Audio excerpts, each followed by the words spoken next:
Hi, my friends. Welcome to this week's mini sermon as we take a look at the Gospel of John and Jesus as the Good Shepherd. As the weather shifts to the warmth of spring, I find myself sitting out on my back porch a lot, often with a cup of coffee, just soaking it all in. The flowers, the sounds of everything waking up, birds chirping, kids playing in the background. And it's in those quiet moments that my mind starts to wander.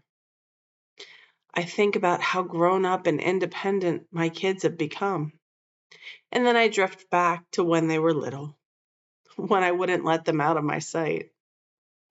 I remember one day we were in the JCPenney store and Nathan was in his stroller. Lexi was 3, so long ago.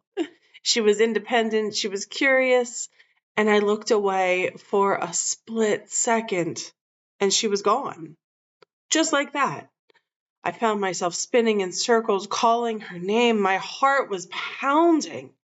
Everything felt so loud and so quiet all at once as my mind rushed through every worst case scenario out there.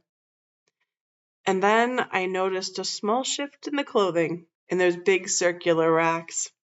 It was a rustle, and I turned and there she was.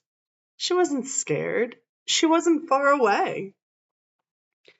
She was just there. I dropped to my knees and I held her so tight. For me, everything had happened. But the truth was, she had been there the entire time. As I think about that story, I wonder how many times in our lives we feel like that too.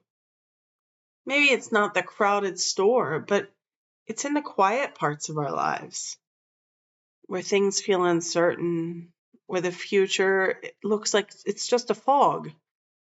When we're trying to hold everything all together and it's just not working.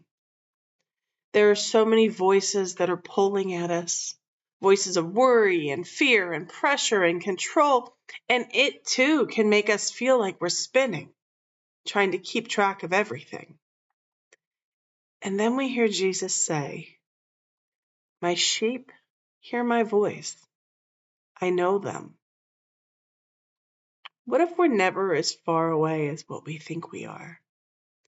What if that voice is still calling, steady and gentle and familiar?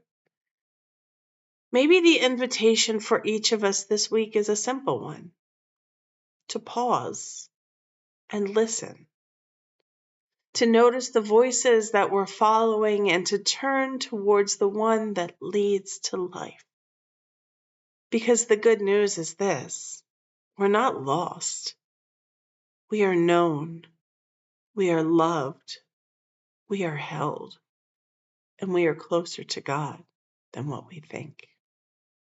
Amen.